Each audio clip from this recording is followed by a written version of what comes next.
বন্ধুরা চলে এলাম আরেকটি রেসিপি নিয়ে আপনাদের সামনে। আজকের দুপুরে আমাদের বাড়ি যেটা হবে সেটা আপনাদের করে দেখাবো। তাহলে চলুন রান্নাটা শুরু করি। এই দেখুন এখানে দু রকমের মাছ নিয়েছি, পোনা মাছ আর পায়রাতুলি মাছ। এই দুই রকম মাছের রেসিপি করে আপনাদের দেখাবো। তাহলে চলুন রান্নাটা শুরু করি। আগে উনানটা ধরিয়ে নেব।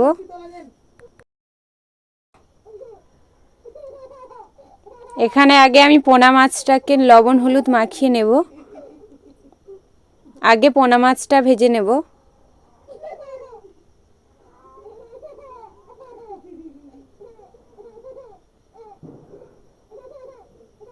কড়াই গরম হয়ে গেছে, এবার তেল দিয়ে দেব। দিয়ে মাছগুলো দিয়ে দিলাম।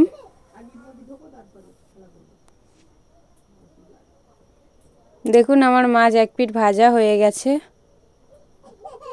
এখানে আদা রসুন নিয়েছি, আদা রসুনটা বেটে নেব। মাছ ভাজা হয়ে গেছে, এবার মাছগুলো তুলে নেব। দেখুন পোনা মাছগুলো ভাজা হয়ে গেছে। এবার পায়রাতুলি মাছের নুন হলুদ মাখিয়ে এটা ভেজে নেব।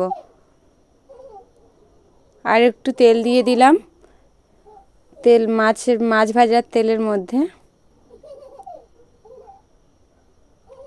এবার এই মাছগুলোকে ভেজে নেব।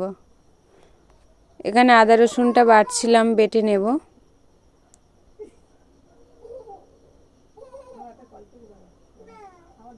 এখানে একটু সর্ষে নিলাম, কালো সর্ষে আর জিরা মরিচ একসাথে বেটে নেব এটা।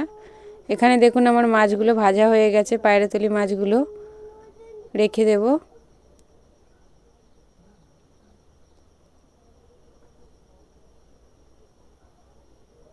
টমেটোগুলোকে কেটে নেব।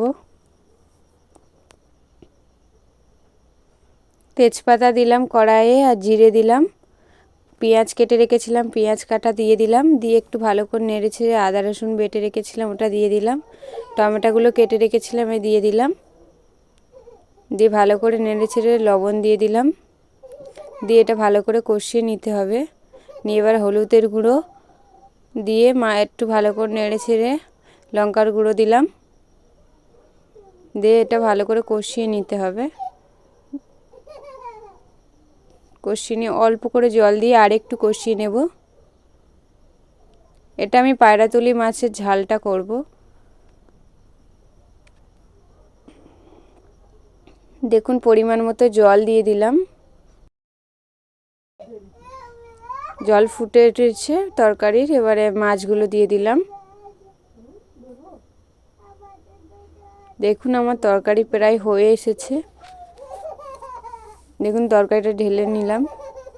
তরকারিটা আমার একটা তরকারি হয়ে গেছে।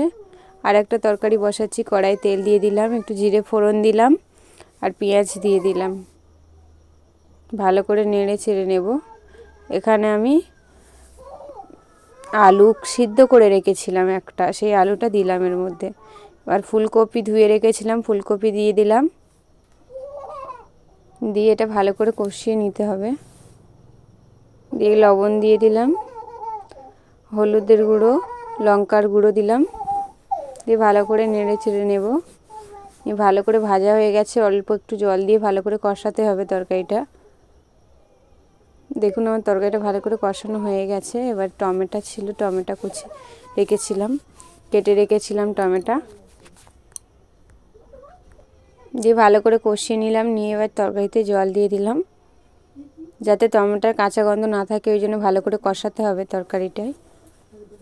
আর এই দিনকে আমার শরীরটা একটু খারাপ ছিল, তাই জন্য ওরকমই লাগছিল, তাও করলাম তরকারিগুলো। কারণ আপনাদের সামনে রেসিপি দেওয়া হয় না, সবসময় রান্না দিতে পারি না।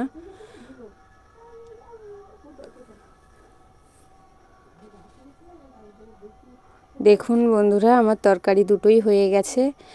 দেখুন দেখতে কত সুন্দর লাগছে, কিন্তু খেতে খুবই সুন্দর হয়েছে।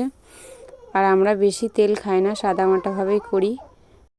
তো বন্ধুরা দেখা হচ্ছে পরের ভিডিওতে। আপনারা ভালো থাকবেন, সুস্থ থাকবেন।